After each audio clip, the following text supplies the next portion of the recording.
আচারের রাজা হচ্ছে আমের আচার। আমের আচার পছন্দ করে না এমন বোধহয় খুব কম মানুষই আছে। আসসালামু আলাইকুম, ট্রাভেল টেস্টে তাই আজকে আপনাদের বানিয়ে দেখাবো আমের আচার। প্রথমে আমি এখানে আম নিয়ে নিয়েছি আর আমগুলো কেটে ধুয়ে নিয়েছি। দেখেন আমি এরকম স্লাইস করে নিয়েছি। এবার এর মধ্যে দিয়ে দিচ্ছি চিনি।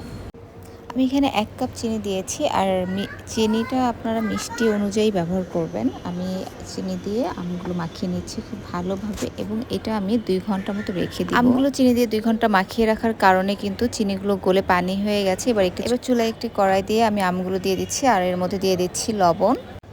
এই চিনি শিরা দিয়েই কিন্তু আমি আমগুলোকে সিদ্ধ করে নিব। আর আমগুলো কিন্তু খুব বেশি নাড়াচাড়া করবেন না, তাহলে গলে যাওয়ার একটা পসিবিলিটি থাকে। দেখুন আমগুলো কিন্তু সিদ্ধ হয়ে এসেছে। এবার আমগুলোকে আমি উঠিয়ে নিব চিনির শিরা থেকে।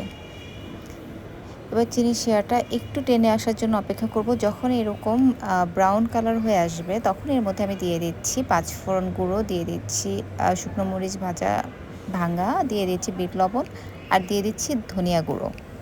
এবার সবগুলো মশলা খুব ভালোভাবে নেড়ে মিশিয়ে নিব। এবার এর মধ্যে আমি দিয়ে দিব উঠিয়ে নেওয়া আমগুলোকে খুব ভালোভাবে নেড়ে মশলার সাথে মিশিয়ে নিতে হবে। আর আমি কিন্তু এখানে কোনো হলুদ বা মরিচের গুঁড়ো ইউজ করিনি কালারের জন্য। তারপরেও দেখেন কত সুন্দর একটা লালচে কালার হয়ে গেছে আমের আচারটা। আর আমার আমের আচার কিন্তু হয়ে এসেছে। দেখুন আমার আমের আচারের রেসিপিটা কত সহজ, মাত্র কয়েকটা উপকরণ দিয়ে হয়ে গেল আমার মজাদার আমের আচার।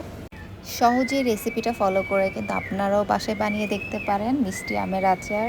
আর ভালো লাগলে অবশ্যই লাইক শেয়ার করে দিবেন। আল্লাহ হাফেজ।